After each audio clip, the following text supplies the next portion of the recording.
thank you all for coming here today. We all have someone we love in this room, and with that, we all think that the time we spend with them is infinite. But time is precious and time is a gift. Even spending my time talking to you here today is a gift. In my speech, I will inform you about the memories I shared with my grandma and the person that she was. We all have something that's precious, but we don't realize how precious is it until it's gone. But I've always known how special my grandma was ever since a young age because of her selflessness, her compassionate heart, and her unconditional love for me. My grandma was as selfless as she was caring. When I was a kid, I grew up mostly alone because of my parents working endlessly just to support me. But with that, I never felt lonely because I knew she was with me. In elementary school, I would see my friends walking or getting picked up by their parents, but I wasn't too sad about that because my grandma was right there in front of me waiting to pick me up. Despite her fragile body, she was there in the heat waiting for me, and we would walk back home with a smile on our faces. She sacrificed herself all the time just for myself, and even though I didn't understand that as a kid, I knew now and knew then that she was someone I looked up to. She was someone that I embraced a hug or someone that I could lean towards. With her selfless heart, my grandma also had a compassionate one. My grandma possessed a sincere, authentic nature, embodying a compassionate integrity and empathy.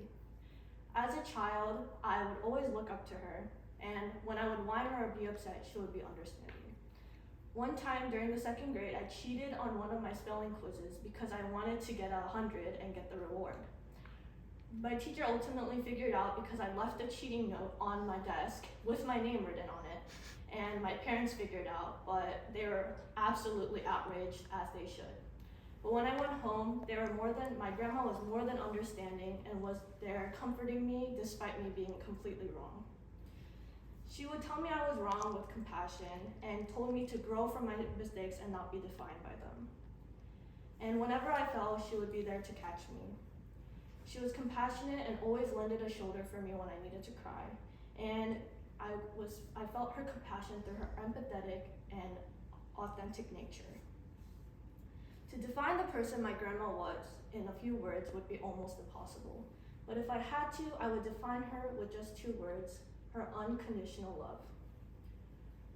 She was as loved as she loved to others, and maybe a little bit more than that.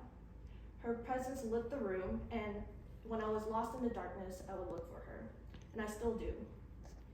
One of my core memories would be flowers.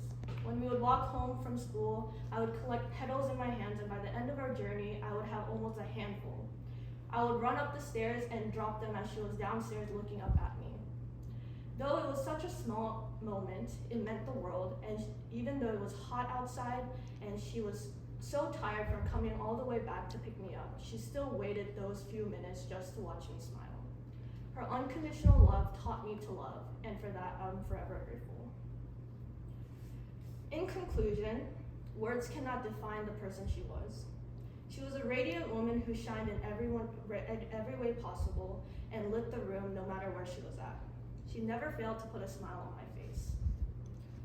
Her loving nature and her compassionate heart and her unconditional love taught me and continues to make an influence in my life. I urge you all today to value time because time is not infinite. It's precious, and even though it's limited, don't be too sad because love lasts forever.